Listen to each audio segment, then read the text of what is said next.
staring into the eyes of the elongated skulls and evidence of ancient high technology, with special guest Brien Foerster.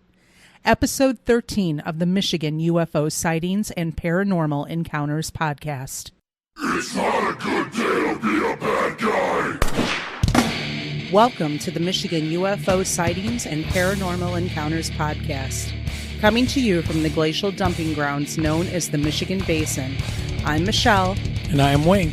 And we are a Michigan-based husband and wife educator and podcasting duo that after having a UFO sighting in March of 2018, have started to examine UFOs and other paranormal topics within Michigan and beyond.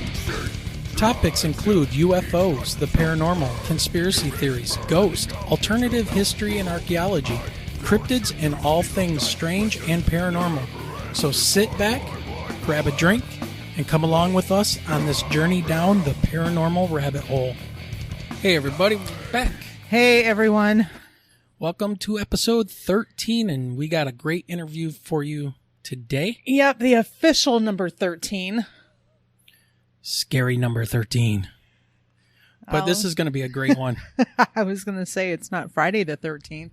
Yeah, thank God for that. But today we got Brien Foerster on of Hidden Inca Tours, and that's going to be a great conversation as we dig into more ancient technology found around the world. And this time we're going to talk about Egypt, we're going to talk about Peru, and we're going to talk about Bolivia. So it's going to be great. And the elongated skulls. Absolutely. Those things are creepy. I look at those and they are creepy. Well, you know, and like I told you, the first time that I saw those, it instantly reminds me of like the binding of the feet in China. Yes. So, yep. Or the neck rings to push down the clavicle bone. Right. So for the elongated necks. Yeah, you know, it's really weird how these cultures, these ancient cultures, figured out a way to bind feet or put the rings around the neck or their skulls to separate them from the normal people. But then you have to ask yourself, where did they come up with this idea of why elongate your skull? I mean, are they trying to mimic something or somebody that they saw like that was more than normal human? We're kind of going to talk about that in our little interview. Definitely a very interesting subject to look into. Oh, it's amazing. Some of the pictures are very disturbing of the binding of infant heads. Yeah. So we'll forewarn everyone who listens. If you start looking into it, right? Yeah, it can be some very disturbing images. 100%. So, all right. So everybody, we just want to say thank you once again for sharing the podcast and spreading the word. Our downloads are increasing all the time. The podcast is growing. The community continues to grow on Facebook. We're very happy to have everybody on board and listening, and we hope you enjoy the content.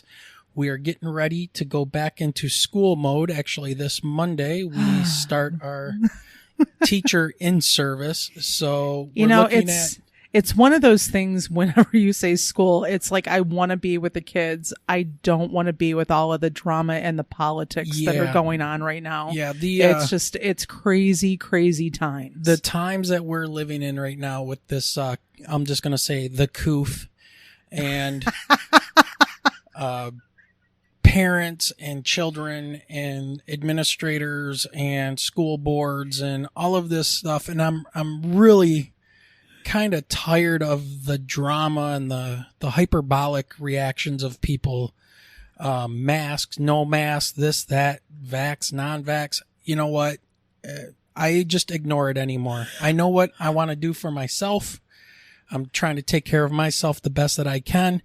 And that's really it. I mean, nobody is 100% safe. I'm still over here like dying because you called it the coof. Well, you know, it's like, I think you might need to see a doctor. Well, you can't say the real word anymore. I know. Right? I mean, you really can't. And it's quite disturbing that these are the times that we're living in now. And I know we get like a special little email from Anchor. You cannot say the C word. The C word, The C right. word.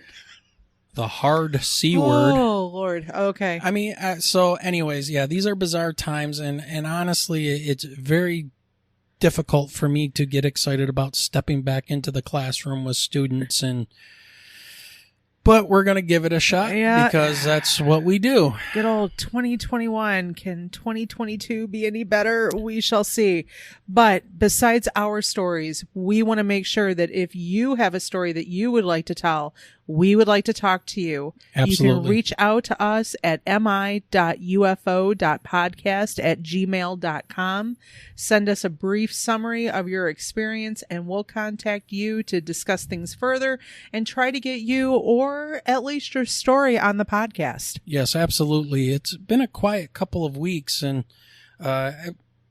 I'm guessing that's probably because we're getting close to the end of the summer and people are out vacationing. People are trying to get their kids. They're trying to get their kids acclimated and ready for school. And, they're trying to get those last minute vacations in. Totally understand. Yep, absolutely. And one other thing that we wanted to mention was that we do have our merch store that is active. So if you want to support the podcast, you can wear some pretty cool swag, artwork done by my daughter, and it's very cool. I love the shirts. You may want to order your shirts a little bit bigger than what you're normally used to. I got my daughter a large shirt and it's not that large. So you may want to order on the larger side. It'll fit her. She'll squeeze into it. She will. It'll happen. But, yeah, so if you want to help support the podcast, you can obviously go on there, buy yourself a coffee mug, a t-shirt. There's other different things that you can purchase that all that money goes to supporting the podcast and helping us buy books for more research and getting people on the show. So yeah, we have a lot of continued reading to do, especially after you get to listen to the interview with Brien Foerster. Yes. And, so very intriguing. And he is quite the prolific writer. So there's a lot of reading that we have to do to get caught up on things. Also, just as a side note, with helping to support the podcast, if you are interested, there is a way you can donate money. There's a donation on our Anchor page that you can just click on that, and if you want to donate money, that goes to us. Pledge. So it's not Patreon, it's through Anchor. But yeah, so you just go on the Anchor site where our episodes are and you can click on make a donation. So all that information will be in the show notes. So I guess we're going to go on to that time of... Oh, it is What's in the News. Yes. What is in the news?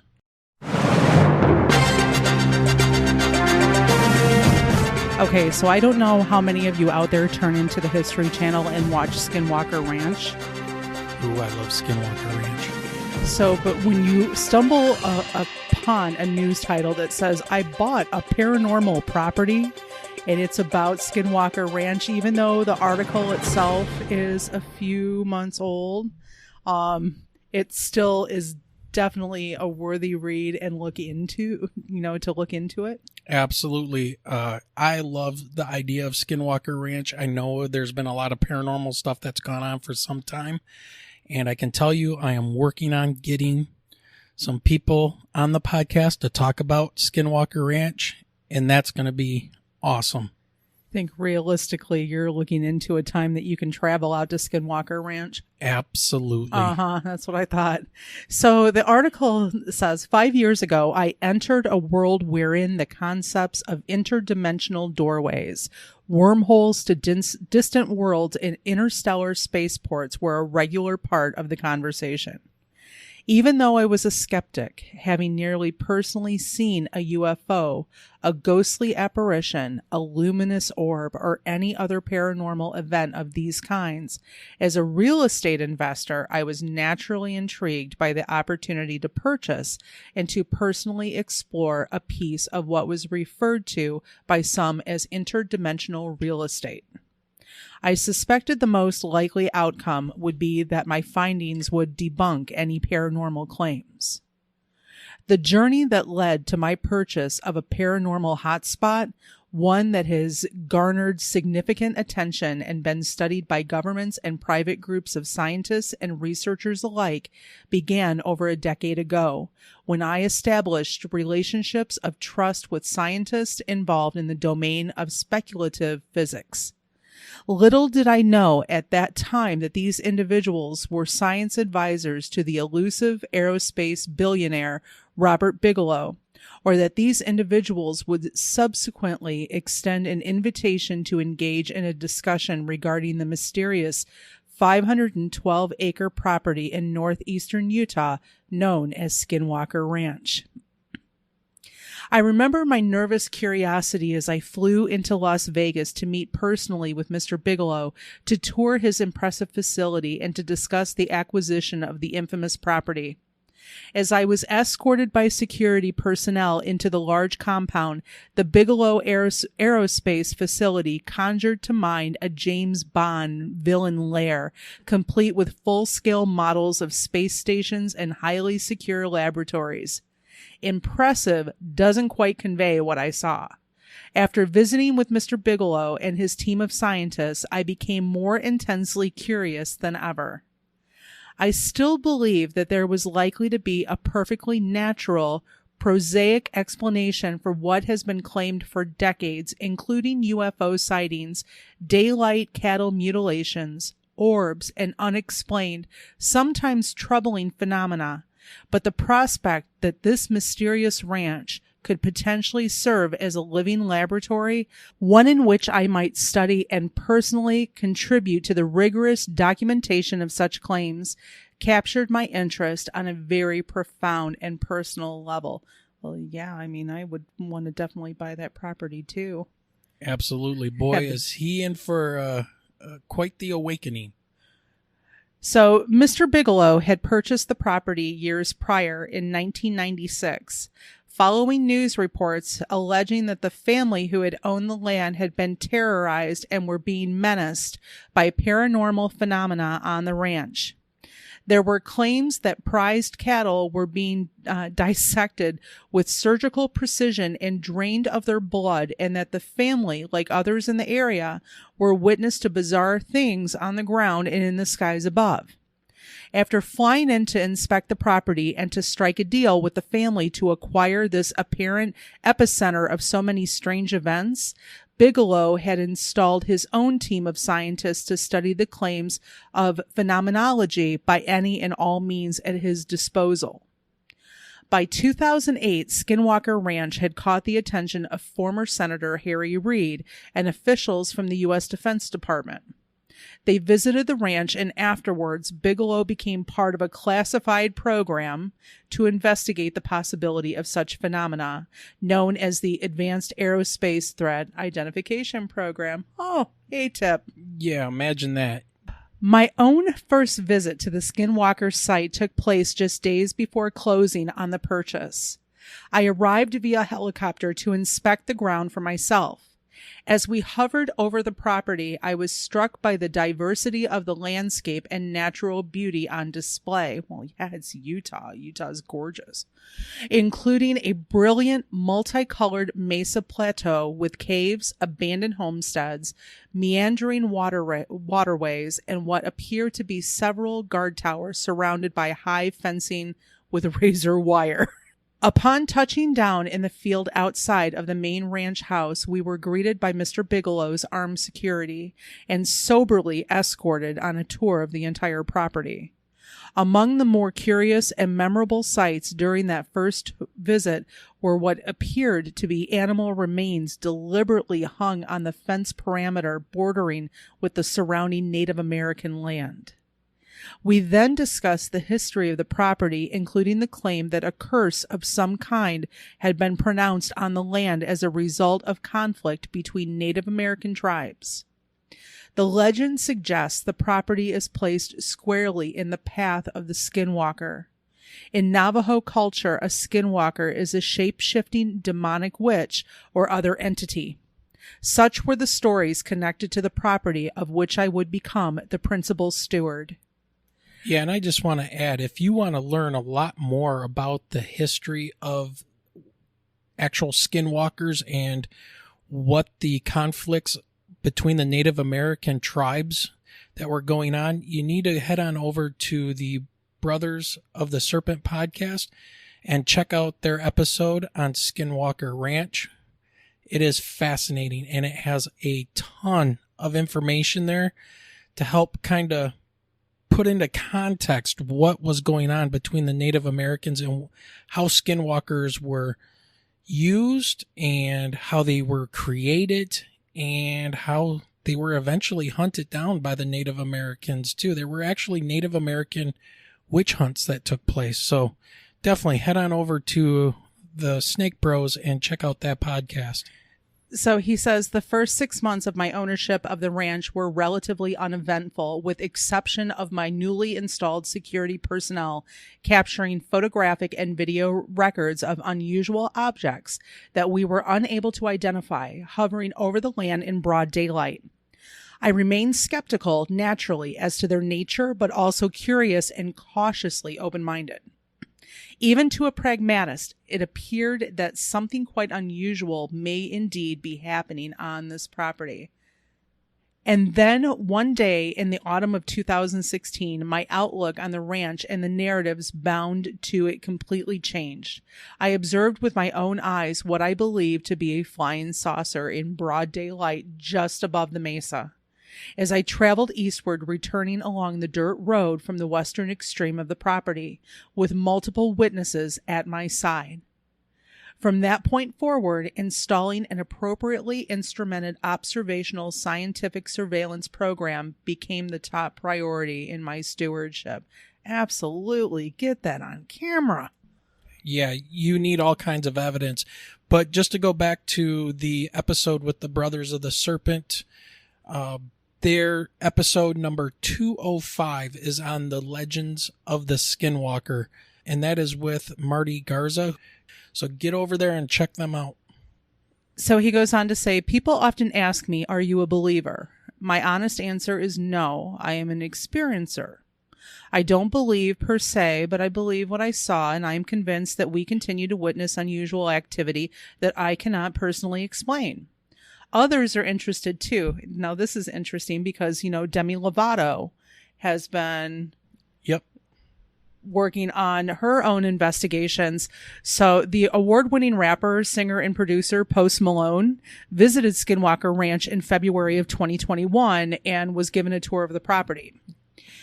We have yet to determine the nature, the origin, and agenda, if any, of the phenomenology attached to the so-called paranormal site.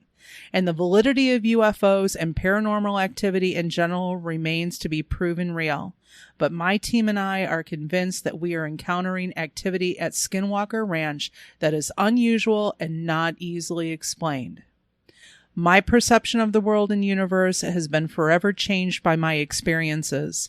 Now I believe the adventure of owning this paranormal property is just beginning. Yep, absolutely. So, and they're in between seasons right now, but they're on the History Channel, and a little bit of it seems a little bit dramatized, but again, it's fascinating. Oh, it's on TV. I mean, even the History Channel. So yeah, there is going to be some dramatized, but I remember the earlier episodes about the cattle and the mutilations and the blood being drained. And and just the different stories of previous owners and, one of the sheriffs of the area at the time, coming there to visit a cattle mutilation that had happened. It's just an amazing place. And for years, it has been reported that this is like a hotbed of ancient curses and... Well, and it's not like it's just one or two people who have witnessed it. There That's right. are many. And, when previous owners are ready to get out of Dodge because their family has been terrorized and they feel that they've been terrorized, most people would not want to give up that kind of property. No, it's gorgeous out there. But again, I don't want to talk too much about it because if somebody wants to go and watch those episodes, we don't want to give anything away. We don't want to do a spoiler alert. So just go and check that out. I am working on getting somebody or some people on the podcast to talk about Skinwalker Ranch. So hopefully that'll happen in the near future. We're going to jump over into some shout outs. So first, I would like to give a huge shout out to Hidden Inca Tours, hosted by our special guest today, Brien Foerster. Hidden Inca Tours works with leading experts, geologists, engineers, and the holders of oral traditions to investigate megalithic sites without bias. Participation in one of their tours feels like joining an informal research expedition with knowledgeable friends. If you are interested in seeing the current tour schedule and maybe joining the tour yourself, get the backpack ready and simply go to www.hiddenincatours.com and click on the tour tab for more information. And then we have Cosmographia. It is their mission to investigate and document the catastrophic history of the world and the evidence for advanced knowledge in earlier cultures. You will also learn of the profound effect it has on human civilization, both past and future, its relevance to Earth herself, and how to successfully cope with the inevitable changes that are sure to visit our dynamic geocosmic system. And once again, we're going to jump across the pond to the UK and give a shout out to Phenomena Magazine, the world's most recognized e-zine of its kind. The magazine investigates the whole realm of the strange, profound, unknown, and unexplained, delving into the paranormal, UFOs, cryptids, parapsychological, and Fortean events. The magazine can be downloaded every month for free in PDF form. Check out the show notes for a link to the magazine. We will also be featured in an upcoming issue of the e-zine, so stay tuned for more info on that. And finally, we have the Lost in the Dark podcast, hosted by Burton and Aaron.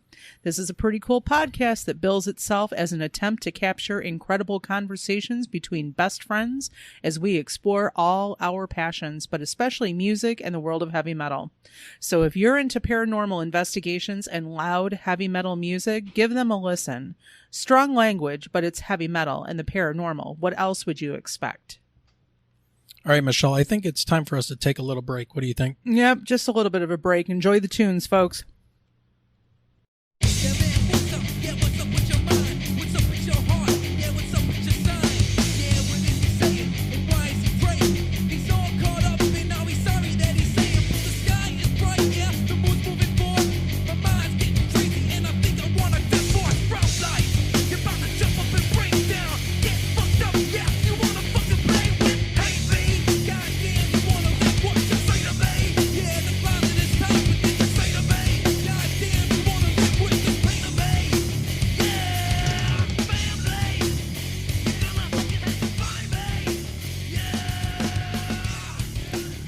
Well, it is that time for us to take a look into a little bit of the background of our special guest tonight, Mr. Brien Foerster. Yes, so Brien Foerster was born in Rochester, Minnesota, but grew up on the west coast of Canada. At the age of 11, he became fascinated with the art of the Haida and other native people and began carving totem poles and other related art forms, learning from native teachers. After completing an honors Bachelor's of Science degree, Brien decided to take up carving and sculpture full-time at the age of 25. This included the creation of 15 full-size totem poles, dugout canoes, masks, bowls, boxes, and other native-style works. In 1995, he moved to Maui, Hawaii, and was hired as an assistant project manager for the building of the 62-foot double-hulled sailing canoe ancestor of the modern-day catamaran, Mokahia o Pilani, sacred lizard that pierces the heavens. This project lasted 2 years. Over the course of the next decade, he explored Polynesia, looking for the source of the Polynesian people. Peru became his next major area of interest. The study of the Inca culture led to his writing of his first book, A Brief History of the Incas, which, by the way, you can download for free on his website. As of August 2021, he has written a total of 37 books. all available in e-format and paperback form from his Hidden Inca Tours website, as well as www.barnesandnoble.com and amazon.com. All of these books are about ancient mysteries. He also writes articles for Graham Hancock and was associated with Lloyd Pye of the Star Child Project, whose geneticist is analyzing the DNA of elongated human skulls of the Peruvian Paracas culture on his behalf.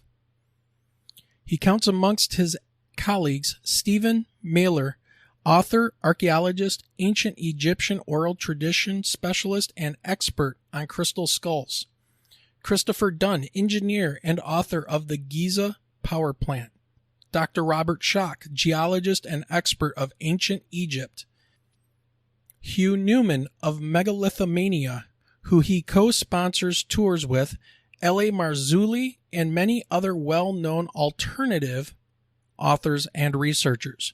Brien has also been on 9 episodes of Ancient Aliens, numerous radio shows including Red Ice Creations, Coast to Coast AM, Jeff Rent's, Project Camelot, and a new U.S. video series called Unsealed, as well as L.A. Marzulli's The Watchers, episodes 6 and 8. He has become an authority on the megalithic works of South America and the perplexing ancient elongated-headed people of the area, and divides his time between Paracas, Peru, and Cusco. So, ladies and gentlemen, without further ado, let's welcome our special guest, Brien Foerster. Oh, my pleasure. Thank you. Thanks to both of you.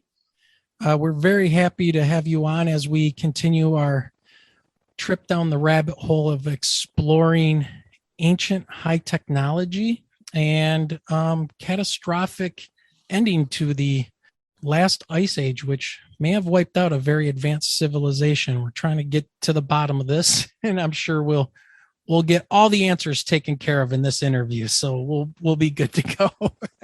So one of the first questions I wanted to ask you was, can you tell our audience that might not be familiar with you a little bit about yourself, your background, and what made you decide to get into researching ancient megalithic sites? And to piggyback on that, what was the first piece of evidence that you saw that made you think that ancients had some type of a higher technology that we give them credit for when it comes to the building of these structures? Well, I guess I was born in the U.S. I grew up in Canada, but I bounced back and forth between both countries because I have citizenship in both, which has been a pleasure for me so far. And I guess the first megalithic structure I saw was when I was 16. I went to England and I saw Stonehenge. And at that time, there was no fence around it, so you could walk right up to the stones, which was pretty incredible. Of course, now it's heavily enforced. Most people have to view from a fence that's about a quarter mile from the site, as far as I know. And so I was kind of stupefied by the size of that.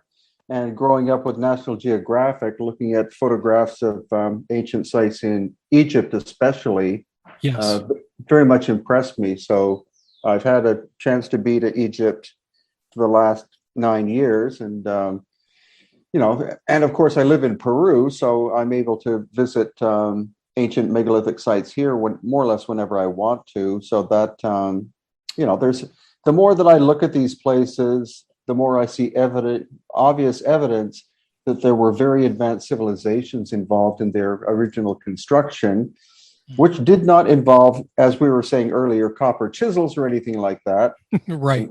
And so, I think there were at least 3 or 4 different very advanced civilizations that existed prior to 12,800 years ago that were responsible for all of this work that we look at. And when you went to Stonehenge, and you saw those blocks, was that kind of the evidence, or while you were there, did you see any evidence of, even at that young of an age, any evidence of high technology, drills, core, the drill cores, things like that? No, it was mainly just the size of the blocks, the fact that the quarry is about 150 miles away for the giant stone circles. There's nothing in Canada that of an advanced age that looks like that, and there's really nothing in the United States, as far as I can tell, that's is advanced as that we know of, since North America was covered in ice, up Right. until the end of the last ice age. So that was my first in-person contact with something that defied the common academic explanation of how something grand like that was constructed. Right. I asked Ben this question from Uncharted X, and I want to ask you the same question and see what your ideas are. But can you define what you mean by ancient technology, ancient high technology? What is the definition you have when you write your books or you are looking for this evidence? Well, I would basically say very large-scale constructions where the stones fit together without any kind of mortar. In Egypt, there's a lot of evidence of machining marks that we've seen in many locations, like drill holes and saw marks, that were not present during the dynastic age, because, again, they had copper and bronze in limited supply.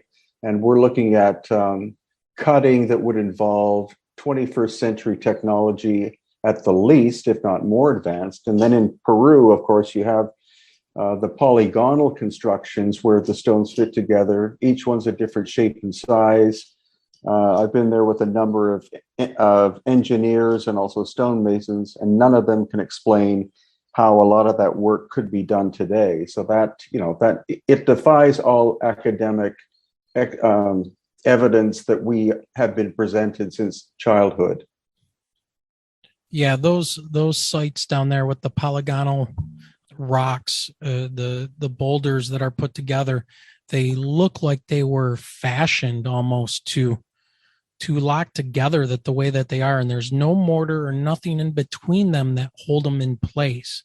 It's absolutely fascinating, and to find that in South America, Peru, Bolivia, it's really quite fascinating. So speaking of that, you recently finished a tour with Ben from Uncharted X, and you had Jimmy from Bright Insight. Can you give us a breakdown of the sites you went to and how did that all go? Well, it all went very well. I've known Ben for, I think, about 8 years. I've been aware of Jimmy for probably 3 years. So re-meeting with Ben was great. Meeting Jimmy for the first time was great. We all are on the same page in terms of the obvious evidence that we were looking at. So we started at Ollantaytambo in the Sacred Valley of Peru. Then we went to Machu Picchu, and then up around Lake Titicaca area, around the city of Puno. We came close to the Bolivia border, but Bolivia unfortunately is closed. So we weren't able to cross over and see Tiwanaku and Pumapunku, but we had a great group of people, about 34 guests, all from the U.S. Very nice. And they were all blown away by what they saw. As is obvious, if you look at a photograph or somebody's video, it's one thing, but to be on site in person is a completely different experience.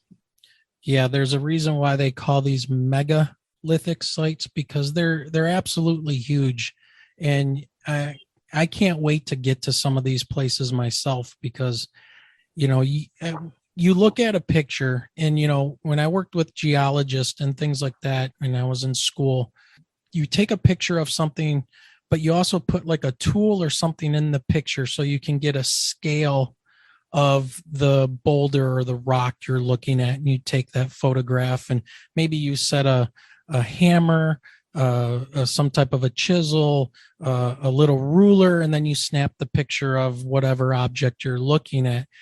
In your case, in the videos and the pictures, you're using humans roughly averaging about 6 feet tall to stand in front of some of these blocks, and they look tiny.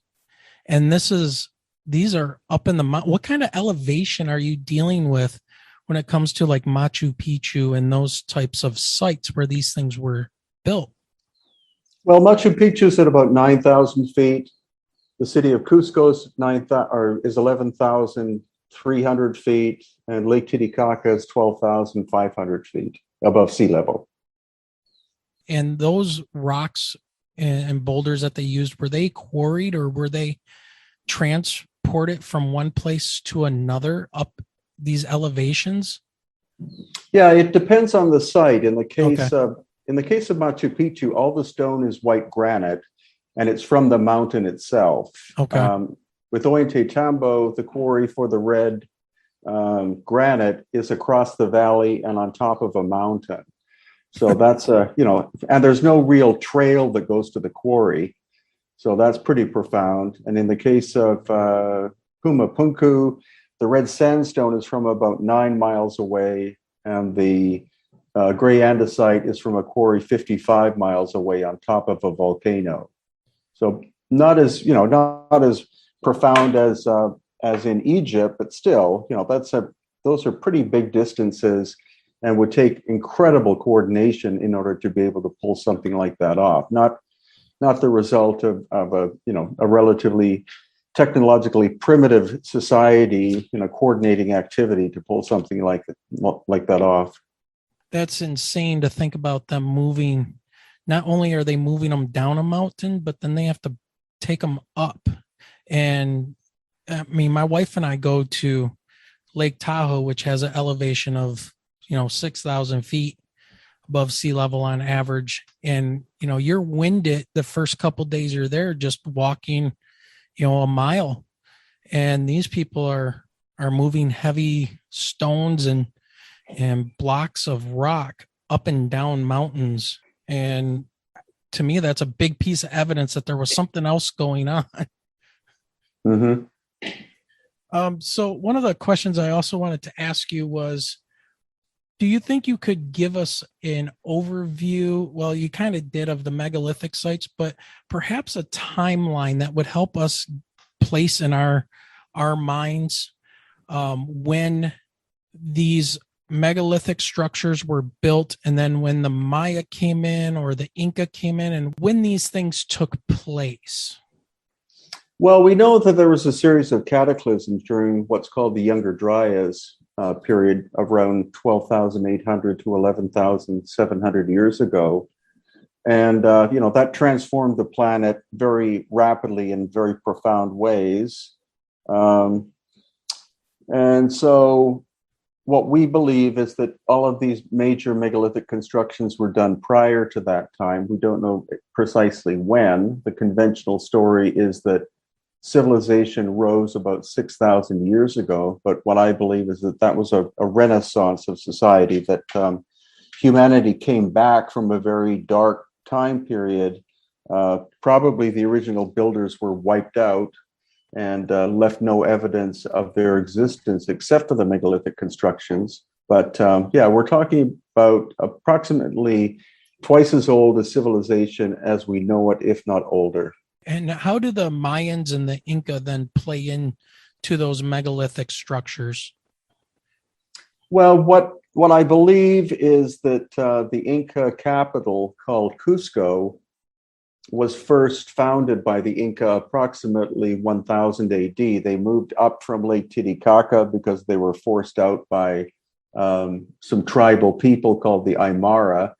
And the standard story is that they started to build their city from scratch, but we see a lot of evidence of cataclysmic destruction in the core of Cusco. So I believe that they found an abandoned megalithic city and built their relatively cruder constructions around and on top of the stone structures that they found. Is there any evidence at these sites that might lend a hint as to how these sites were built at all and what their purposes were, like any types of hieroglyphs or any kind of stone tablets, anything that might give us any idea of what was going on there and how they were made? In Peru and Bolivia, there's no evidence of that whatsoever. You simply have the stone structures themselves. You don't have any hieroglyphs. You don't have any art, as we would call it, as in depictions of humans or animals. Mm-hmm. Of course, in Egypt, you have hieroglyphs all over the place. There is some evidence that hieroglyphs predate the dynastic Egyptians because you have two styles. You have relatively shallow hieroglyphs, which were done during the time of the dynastic people, but then you have much deeper ones that appear to have been done by machines. And this is backed up by the work of engineer Chris Dunn and now other people. Ben, of course, realizes that coming from an engineering background. And Jimmy realizes that too, as does Johanna. So that's why I think there were different civilizations in different parts of the world, because the building techniques are also different. In Egypt, you mainly have straight line construction. And then in Peru, you have, as we discussed, polygonal and even bulging walls, very different techniques of doing something. Do you think that the real ancient Egyptians that built the pyramids, and if we're not going with the whole dynastic modern day archaeology, Egyptology timeline, do you think those objects in Egypt were built around the same time or were in play around the same time as those in Peru? Do you think they were communicating or having any type of commerce or trade or any evidence of that going on? Well, I think each is at least 13,000 years old. But that's the problem, since we have no real organic evidence. You can't really radiocarbon date anything, and you can't properly tell how old a structure is by any kind of chemical or other scientific analysis. A number of different people believe that these civilizations were contemporary with one another and that they were in communication, but I don't see any influence in Peru of any Egyptian work, and I don't see any evidence in Egypt of any Peruvian work either. So that's still up in the air. It's possible, but it also wasn't necessarily the case, and I don't see any construction influence from one to the other or back. And then one of the things that I found by looking at your site and started digging into a lot of your videos that I have never heard of before was this idea of elongated skulls that were found. And my wife's over here nodding her head a lot. I'm nodding my head because I'm looking into some of your work. Can you give us some idea of what this is about? It sounds very fascinating, and I don't know why we don't know about these things, and what was going on, and what is their tie to maybe these ancient structures? Well, in terms of timeline, the most common examples of cranial deformation or head binding occurred approximately 2,000 years ago, and this was in different parts of the world, in Melanesia, in Peru, Bolivia, among people such as the Maya in Central America and Mexico, also in Western Africa. But almost all of them are examples of where a baby is born of a noble class or a ruling class, and their heads are bound so that they look different from the common people. So that seems to be the main commonality around the world, also in Germany and around the Black Sea, etc. But in the case of the coast of Peru, which is where I live, that's where the largest elongated skulls in the world have been found. In some cases, 30% larger cranial volume than a normal human being. So you're talking a genetic difference. They're also missing what's called the sagittal suture, which is one of the major sutures on the skull. The eye sockets are larger. Where the spinal cord enters the bottom of the skull is placed back by about an inch. So we're looking at beings that were not Homo sapiens sapiens, but at the minimum of subspecies of Homo sapiens. And we've done extensive genetic testing to prove that this is the case. It also shows that these people called the Paracas were not originally Native American. They're genetically related to people who look very similar and lived around the Black Sea and Caspian Sea area of Eurasia. So that, that's something that I've made a lot of videos about. I've written a book about that. And academics simply ignore the scientific evidence, because I do come from a scientific background. Mm-hmm. So it's kind of, in some ways it's depressing that academia won't even look at this phenomenon, but we have some pretty hard evidence that this is indeed the case. We're looking at the minimum a subspecies of humanity that were wiped out around the time of Christ, around 0 AD. Okay. That's amazing. And then you got to ask yourself, well, how did they get to the coast of Peru? Well, that's a good point. I have worked out a migration route that is plausible, that they could have made it by some kind of sailing vessel from Eurasia down into the Mediterranean and then into the Indian Ocean and then across to the west coast of the Americas and then sailed down to Peru. But that would be a very long discussion. But that is in one of my latest books about the Paracas people, called Beyond the Black Sea. Okay. And speaking of books, how many books have you written now? 37. Holy smokes. That's a lot of catching up to do.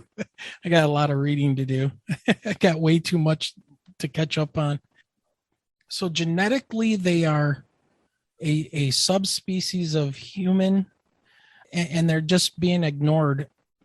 That I'm going to bring that up a little bit later, because I broached Ben with a question about the whole institutions that are out there. And I want to kind of ask you about the same thing, that maybe what kind of feedback or what you've noticed with institutions in Egyptology and what maybe is different or the same down in South America. But since you brought up Egypt, we've talked about pyramids on this show, and I am fascinated with the Sphinx.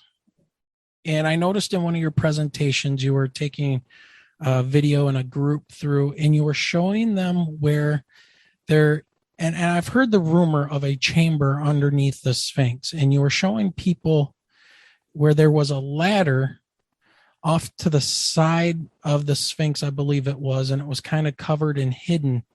And you said that led down to some type of a chamber. Can you elaborate on what you think is underneath the Sphinx, or what you think was going on during that time?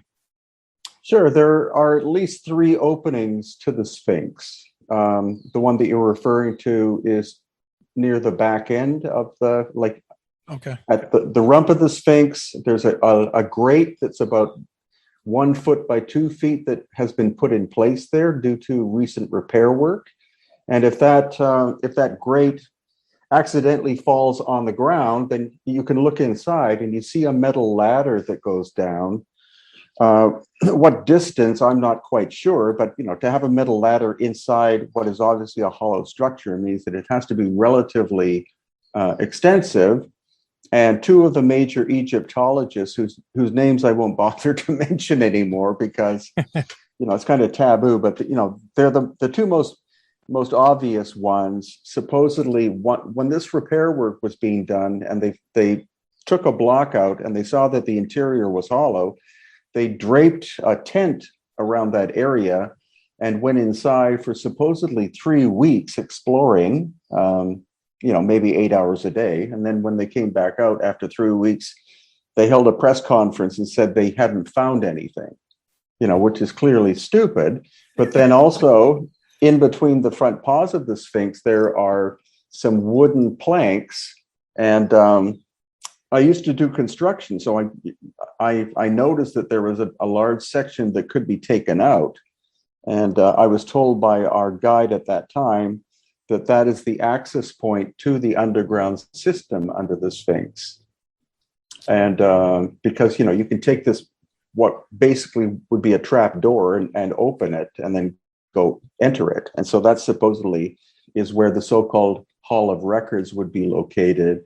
there's also some evidence that there's a physical connection between the underground area of the Sphinx and also what's called the Osiris Shaft, which I've been down on the Giza Plateau, and other stories that say that there's an extensive tunnel system going north, south, east, and west under the whole Giza complex.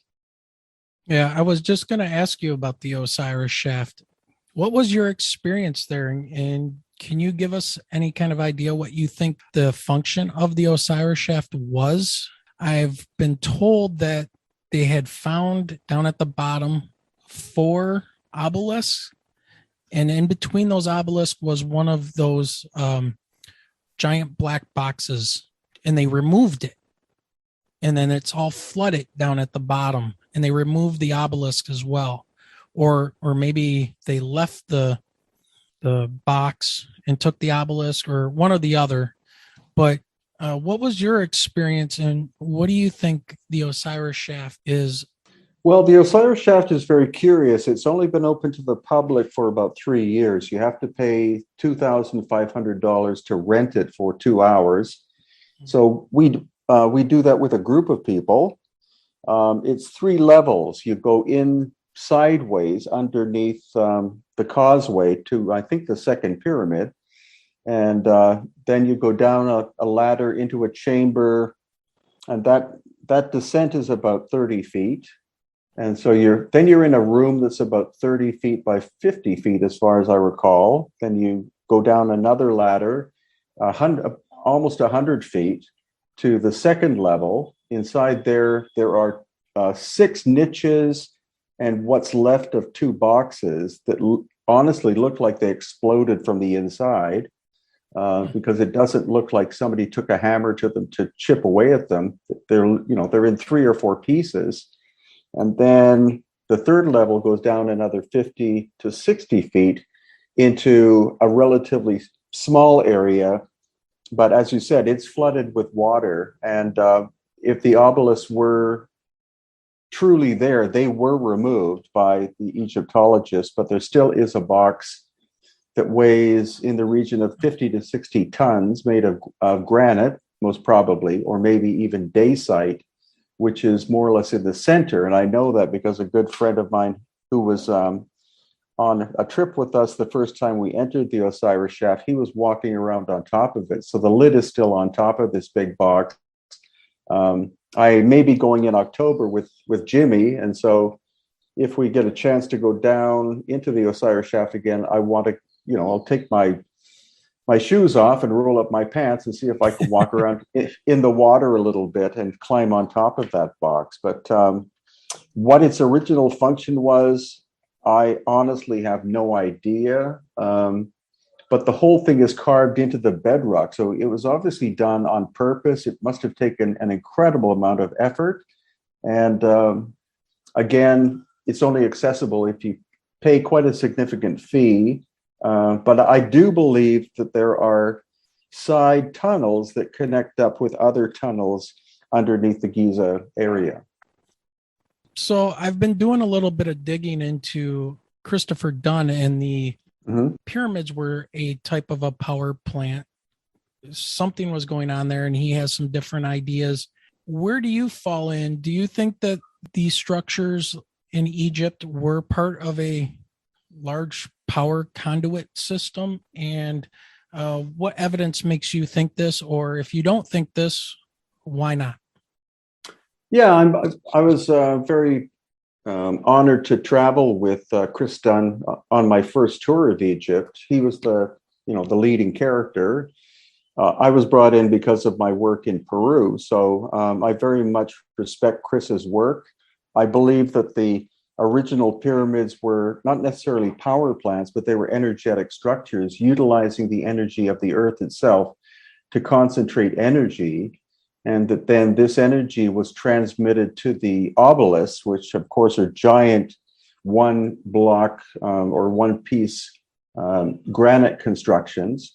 And that it acted like almost like an ancient Wi-Fi system, natural energy coming from the earth and then being transmitted to very specific locations, to the ancient megalithic places that we recognize, such as Karnak and also Luxor, and probably even to the north at a location called Tanis. So yeah, I'm very much a fan of Chris's work, very much respect him. It appears that these giant energy systems had no moving parts whatsoever. They simply, utilize the structures themselves and the natural energy of our planet to be able to focus energy to specific locations. Now, I know Chris had put together a presentation, and I was watching a little bit of it where he talks about using the Queen's Chamber as this sort of a mixing place of I want to say like hydrochloric acid and some that were poured down the into the chamber from up on the sides of the pyramid. Do you know anything about how that would work?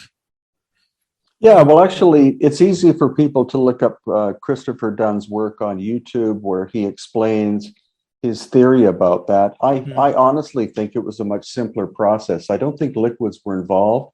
I think it was simply collecting and concentrating the energy of the planet without any kind of chemical reactions going in place. You do see salt deposits inside the Great Pyramid, but that could have been the result of the fact that you have very complex limestone being involved that has natural salts inside, and then the dampness over the course of thousands of years would cause a buildup of like some salt deposits on the walls and ceiling. And of course, they do actually clean the inside of the pyramid once in a while. So the inside is not the way that it looks as it would have looked originally because of that. So yeah, that I don't think chemicals were involved myself. In one of your presentations as well, one of your videos I was watching, you went to a place called Abu Rawash, and you had made the comment that you think that this pyramid was destroyed and it exploded. Can you give us some details on what you think happened and a little bit about that structure? Well, the two theories are that the big Abu Rawash pyramid, which again takes special permission to view, and you can see the Giza Plateau from there. Either it was never finished or there was some kind of catastrophic explosion that happened that literally blew the top of the pyramid off, exposing the core. So I still believe that there was some kind of cataclysm that damaged it.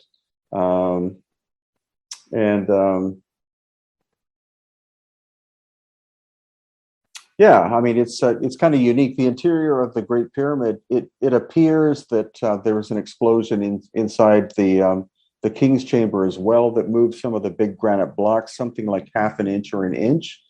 So I think there could have been a series of cataclysmic events that happened in the Giza Plateau that happened in pre-dynastic times that caused the big energy grid system to become overloaded with energy, and then it exploded, and then everything went offline. And that's why when the dynastic people found them, they decided to use them as tombs, because any culture that moves in to find any major kind of stonework would say, okay, well, we don't know what these were, but let's make use of them and do something else with them. In the case of the Egyptians, kind of made sense, at least with some of these structures, to use them as tombs for high nobility, even though, of course, they've never found any human remains in the major pyramids. But of course, all around the major pyramids, you have thousands of dynastic tombs. That seems to make sense. If the pyramids were somehow generating energy from the planet, and then around 12,500 years ago or so, during the Younger Dryas, we had an impact that put a lot of energy into the system of the Earth. It just makes sense to me that if you have a huge impact with a lot of energy and you're generating energy from the earth, that these systems would get overloaded by this huge impact. So that kind of ties all of that into where I wanted to go with, where are you at with the Younger Dryas impact theory? And what's your whole thought on the ending of the last ice age? Well, of course, I've studied a lot of the works of Robert Schoch and Graham Hancock and physicist Paul Laviolette, etc., even Barbara Hand Clow, who, they've all written major books about this kind of thing. I think it was a whole series of different events that happened over the course of 1,000 years. Some people speculate it was a comet that broke up. Others speculate that it was energy emitted from our galactic center, that, our galactic center is a black hole, and occasionally it'll fill up with energy and then it emits energy back out onto the galactic plane. Also, very recently, they found in Greenland that an asteroid, that was like a year and a half ago, I think, or 2 years ago. They found that there is an asteroid that is under the ice in Greenland that impacted possibly 12,000 plus years ago. It's a mile long and had the impact of 54 million Hiroshima bombs. So I think that could... Is that the crater that's like 30 kilometers across under the ice? Yeah, it's called the Hiawatha Crater. Yes. Yeah. Anyone can look that up.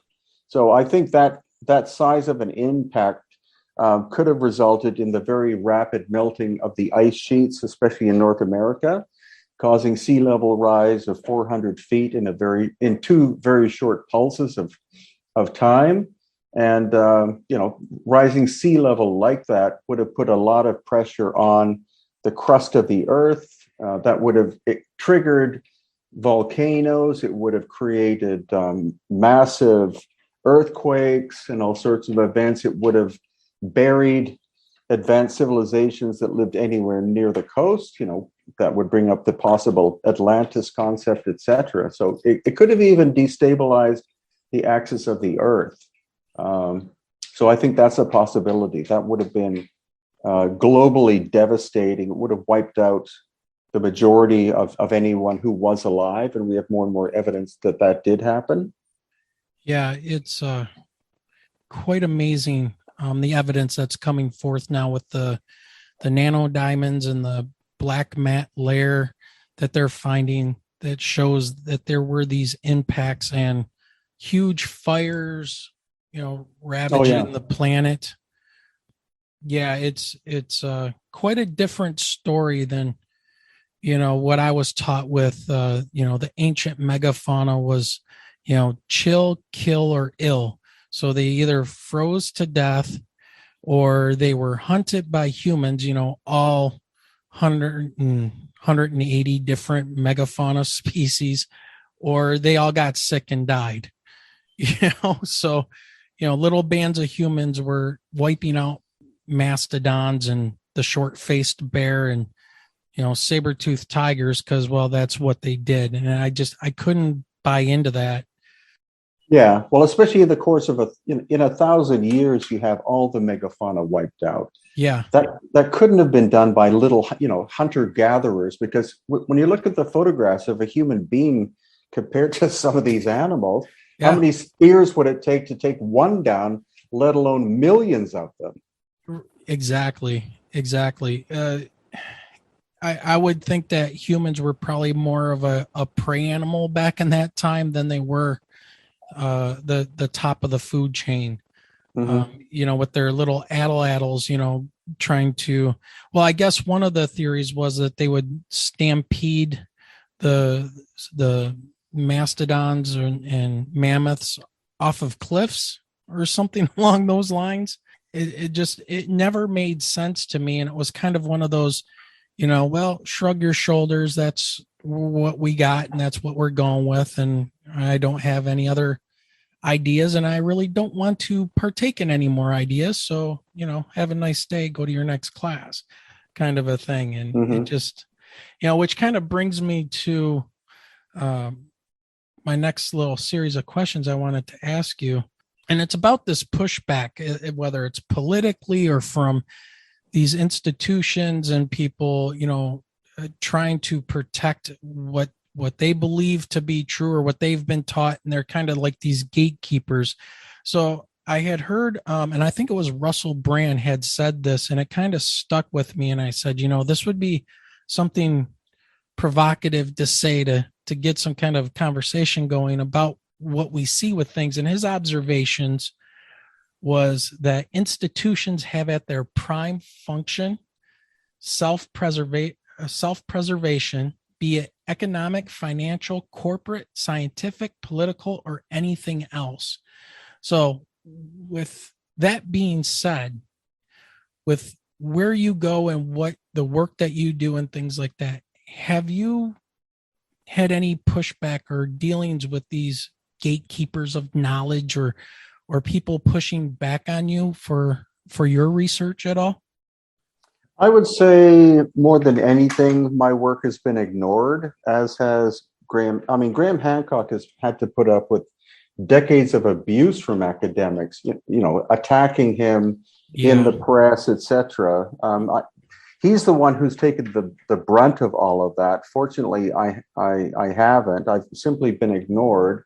But the last time I was in Egypt, which was March of 2020, I was told by our head guide, who was Egyptian, that the Egyptian government know who I am. They know what I do. They're friends of mine on Facebook. They watch my YouTube videos, and it's like, okay, well, maybe they see the tours and this interest that people have in their country and their structures as a money-making opportunity. Well, also my first book called Lost Ancient Technology of Egypt was banned in Egypt for a while, but I'm lucky, or I'm happy to say that it's available in stores in the Luxor area of Egypt now, because I've seen physical copies of it. But I also believe that the younger archaeologists and Egyptologists are far more open-minded. So as the old school retire, the younger ones coming up are watching the evidence on YouTube for me and Ben and Jimmy and Graham Hancock and Randall Carlson, etc. And I think they're starting to embrace this stuff, and they're seeing that the history of their country is far more complicated, than Dynasty 1 in 3000 BC kind of thing. So I'm very hopeful of that. And also when I visit sites in Peru, such as Machu Picchu, the younger guides come up to me and say that they've been watching my videos and are surprised by the fact that there is obvious evidence that the Inca found these abandoned cities and simply expanded them. They didn't build them from nothing. There's no such thing as imperial Inca architecture, which was supposed to be very refined, because again, we're back to the copper chisel dilemma that, this work could not have been done with copper chisels. That's and right. So somebody else had to have been there to make the original constructions and leave them behind for others to find. So do you find that maybe in South America with the younger archaeologists coming on board, are they more open-minded, you think, than in Egypt? Or do you find it to be about the same? There's not that much archaeology that goes on in Peru compared to Egypt. I mean, in Egypt, they're finding new things every week practically. You're right. But yeah, the focus of my work in Peru is to educate the population of the country, because this is their heritage. And as I said, there are guides in different locations, Machu Picchu, Ollantaytambo, etc., who, when I show up, they do recognize who I am. They're very happy to meet me. They're very excited by what I have to present to them. They're starting to embrace the concept that maybe they have 13,000 years of history rather than 1,000. And right. So I feel very, very happy about that. And of course, with the tours, it's the same thing. You bring people, you show them the obvious evidence of megalithic, tight-fitting work as compared to, rough stone with with clay mortar material work side by side. And everybody who's looked at it, especially from our recent tour, said, I clearly see two styles of construction. I see very good and I see not so good. So I want to switch gears here for a little bit. And this would not be a UFO sightings podcast. And if I didn't bring up the idea of UFOs and aliens, and I'm going to say I'm not a huge fan of the whole ancient alien hypothesis, but I'm not 100% ruling that out. But I was wondering what your thoughts on that subject is. And the one presentation I did see with you the other day, you were showing the three cartouches that researchers always like to point to and say, that's an airplane, that's a flying saucer, that's a spaceship, that's a submarine. You know, you were talking about that. What's your ideas behind these concepts of ancient aliens built these structures? Well, I'm open to the idea because either it was an advanced human civilization or it had to have been an alien civilization or extraterrestrial civilization. Those are the only options. You know, we've ruled out who couldn't do the work. So who possibly could have? The environment around Egypt, to me, it feels very sterile and mechanical and logical, you know, which I would prescribe to a possible extraterrestrial encounter. The technology involved in a lot of cases is beyond what we can achieve today. So yeah, I'm open to the idea. I've also had, but you know, I'm not saying it was aliens, but I'm saying it could have been, because if you rule out Atlantis, then what other advanced civilization do we have to, you know, to go to? I've had several UFO encounters myself that I can't explain as being terrestrial craft, even advanced US military stuff. So yeah, I'm open to the idea that we have had visitation. We have had those that came, built these things for their own purposes, and then left and took their tools with them.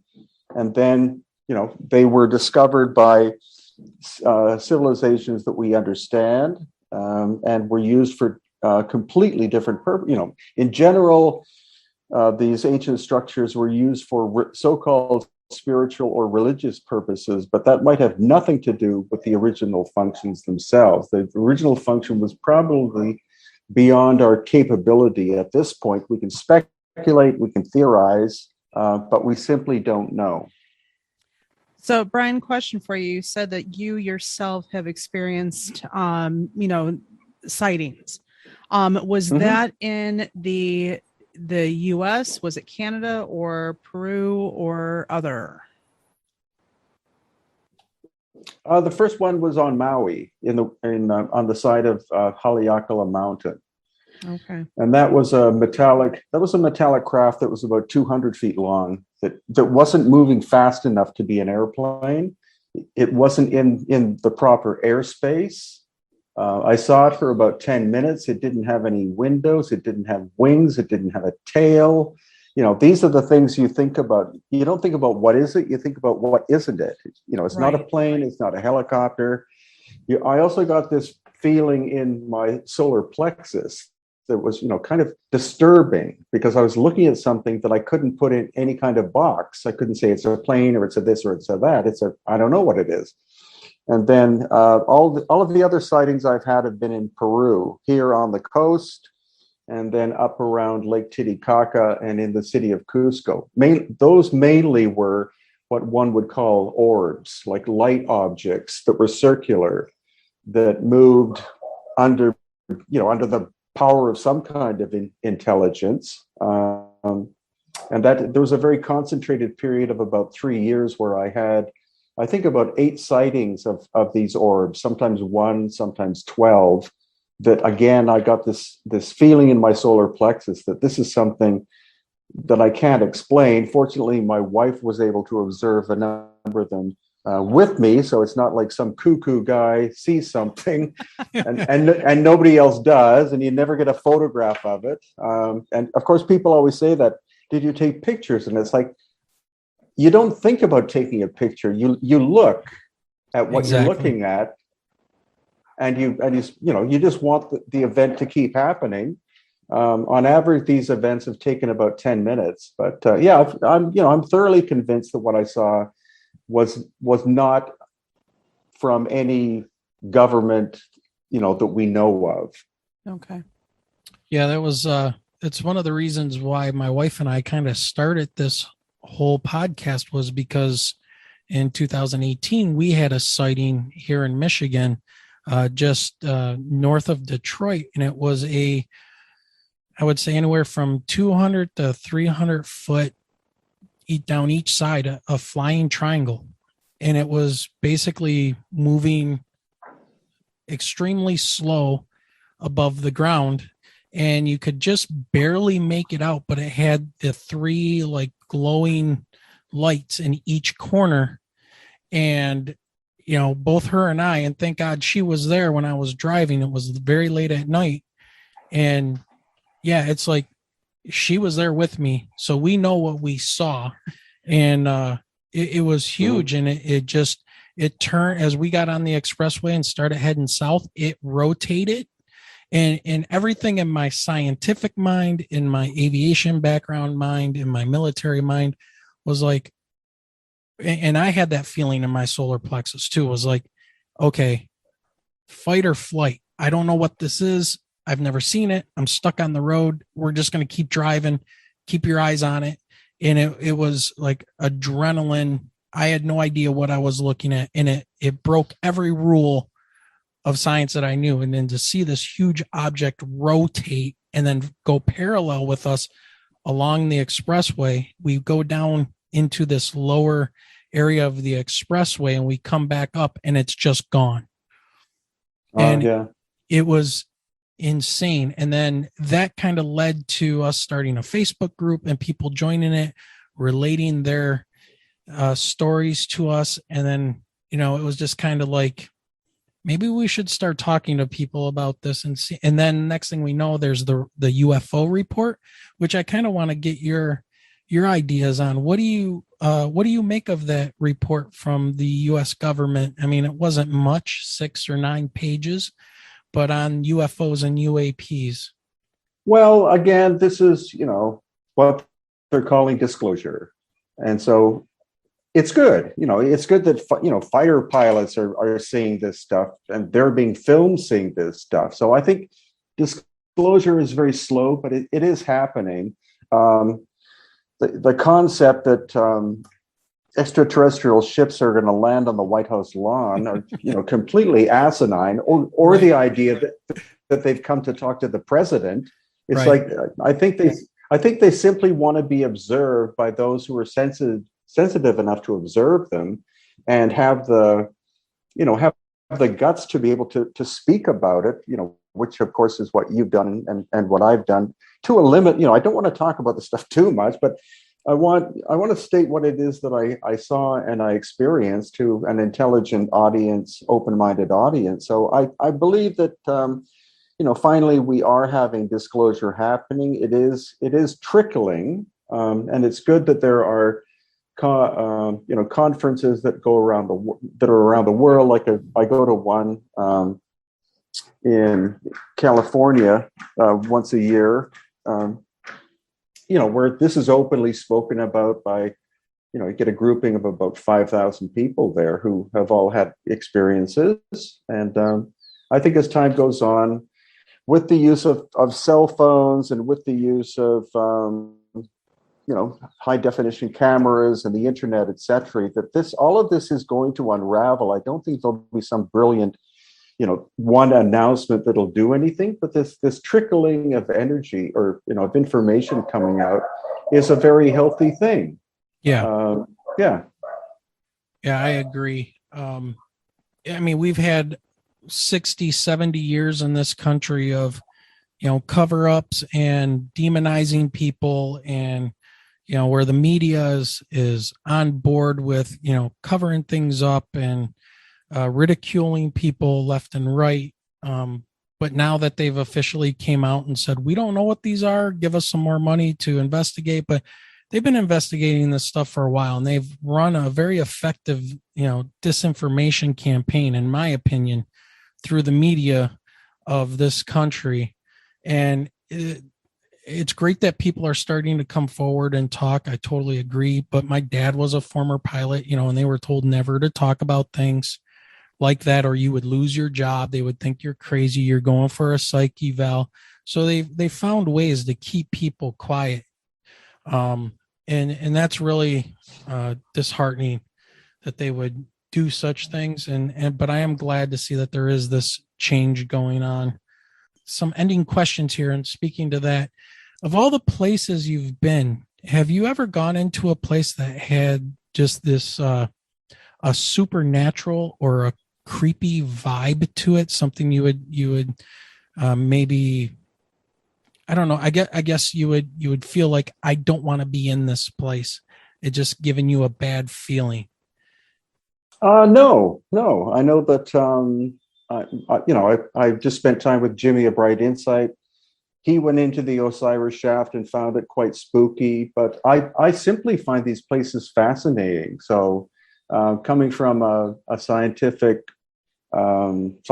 method background, I'm just, and having a big imagination, these places simply fascinate me the more as time goes on. And I'm most happy to be able to share these places with people, either through physical interaction with them or through, Facebook and YouTube and Instagram and stuff like that. So yeah, I've never had an instance where I felt that any of these places was evil or dark or bad, just Okay.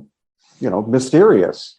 At any of these sites, did you have any kind of a paranormal supernatural experience? Did you ever notice like any, we always hear about, like, if you go to the fields of Gettysburg at night, you can sometimes see, the ghosts of soldiers marching on the fields or things like that. Have you ever had anything strange like that happen on any of these sites? Nothing really paranormal, I wouldn't say, but I always feel energized when I go to them. And then when I leave, I'm energetically drained. So Oh, something attracts you to it. You're very excited to go. You're excited to be there, but by the end of the day, you are completely exhausted. And I don't yeah. think the sites themselves are trying to do that to you. It's just these are energetic areas, and so I think it's a natural reaction. You're profoundly curious. You're energized and pumped up to be there. But your brain is working at 1,000 miles an hour. Your body is trying to keep up with the sometimes very difficult terrain. So by the end of the experience, it's like you are mentally and physically and spiritually tired. Yeah, that makes sense. And lastly, do you have any ties to Michigan? No, actually, I was born in Minnesota, which isn't too far away, I guess. Mm. But no, I can't honestly say I do have any ties with Michigan itself.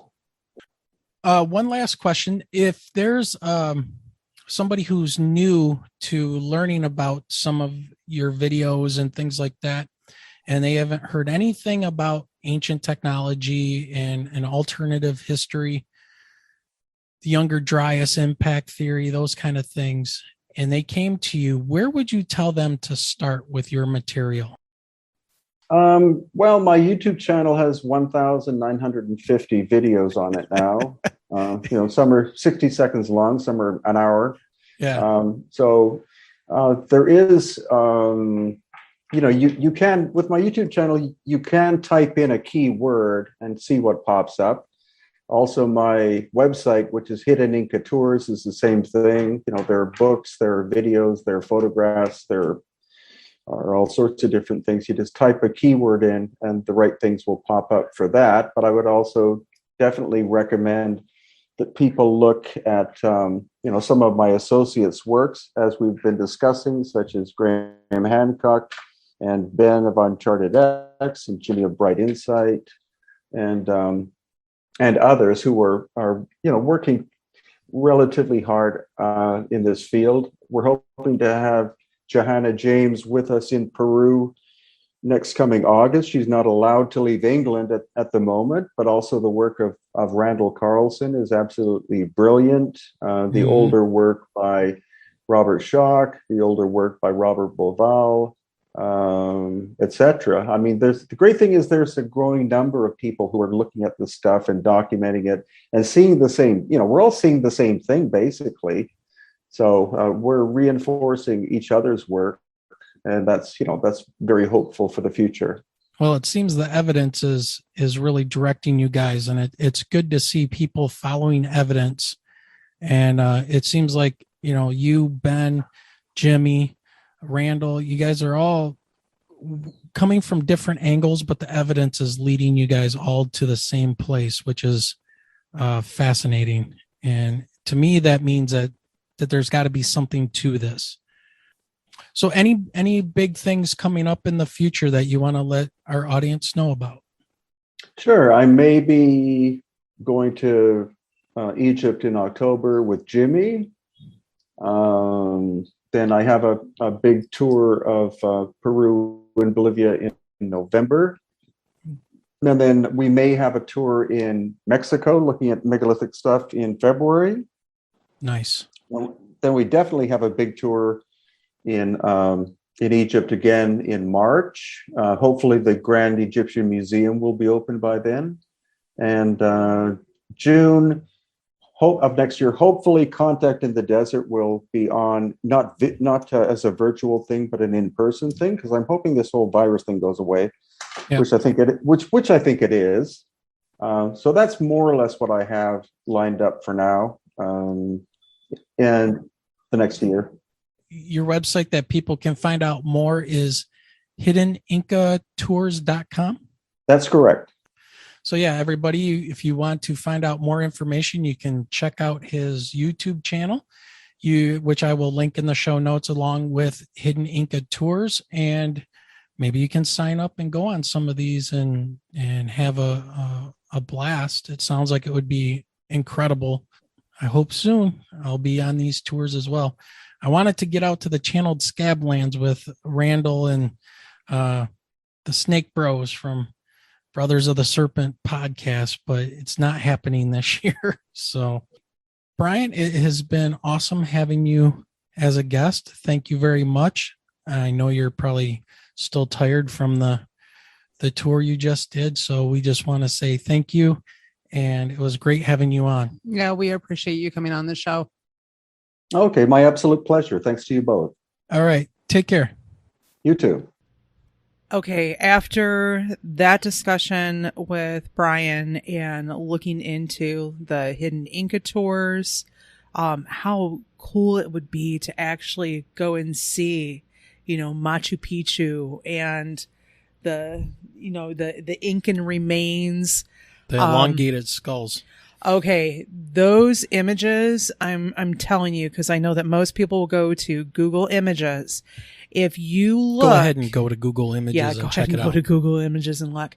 But if you look at even some of the modern photos, as far as what was done in, the primitive times with the binding, and how evolution, you can still see pictures and images today of folks 90s, 2000 era with that same elongated skull. I think those might be related to the Paracas people that Brien was talking about, that their heads were genetically that way, and which makes them a different species or a subspecies of Homo sapien. And it's amazing how that is, his research is being totally ignored. They genetically tested the material of those people of the Paracas, Peru area with the elongated skulls. And my understanding is their heads were not bound. Their heads were naturally that way. So there's a genetic component of the Paracas people. And then there seems to be the people that were binding their skulls and figured out how to do it to maybe make themselves more like the Paracas people. I don't know. It's fascinating. The whole procedure just seems so disturbing. Well, it's very archaic. I mean, to bind one's body to get a certain shape is not something we're used to in modern times. It can be very disturbing, but they have found a fetus inside of a dead female which had the elongated skull, which means that genetically they are a different human. Now, where did they come from? And that was one of the things that we talked about. He talked about they were from the Black Sea, Eurasia area, and somehow made it to Peru. And he said that would be a very long conversation to have, but he did kind of plot out a route that they would have taken to be able to get to the coast of Peru. It's fascinating. Yeah, and an hour is just not enough time to talk about it all. Yeah. So one of the things, too, that I forgot to bring up with the interview, so I emailed Brien afterwards, and I noticed on one of his videos about the Osiris Shaft that they said that they had found that there was some type of a black, almost like an organic, like a goo on some of the boxes that were down in the Osiris Shaft, and they had gotten samples and they had sent it off to go ahead and be tested. And I forgot to ask him what were those results of that test.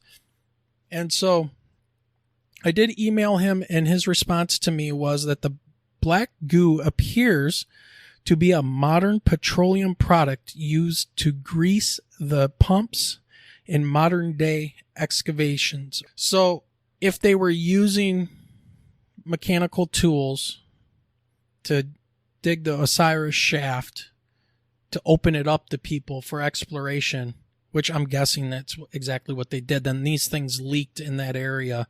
So they kind of contaminated the site. So unfortunately, it wasn't anything, spectacular, but at least they found out and they could rule out what that might have, been. But man, what an incredible interview as we continue this strange series on the investigations of evidence for high technology in ancient times before what seems to be the great cataclysm that brought the end of the last ice age. Well, and It's who amazing. knows what the next episode is going to bring. It could be, again, back to UFO sightings. It could be the paranormal.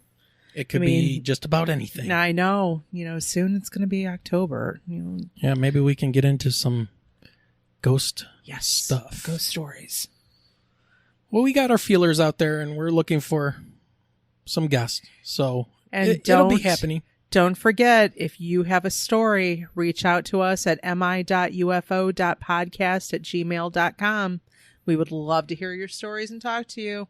Absolutely. And if it's something that you want us to put out there on the podcast and you're looking for feedback from people to see if they've had the same kind of experiences, we know that certain people have already connected and talked about some very similar experiences with flying triangles, and some people that are having a hard time dealing with some of their experiences that they've had.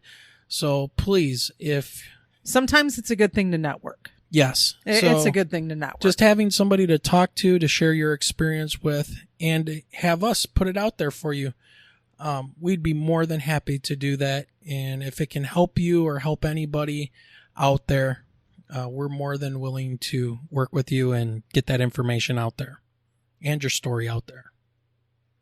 So with that being said, Michelle, what do you think? You think it's time for us to get out of here? It is time to get out of here and close up for the night. So have a good one, everyone. Yep. Take care. And remember, keep your eyes to the sky.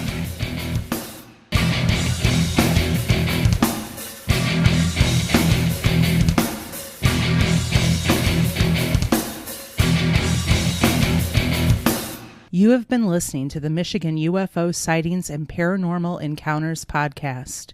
You can reach us at mi.ufo.podcast@gmail.com. You can also find us on Twitter at mi_ufo. Michigan_UFO and join our Facebook group by searching for Michigan UFO sightings and paranormal encounters. So until next time.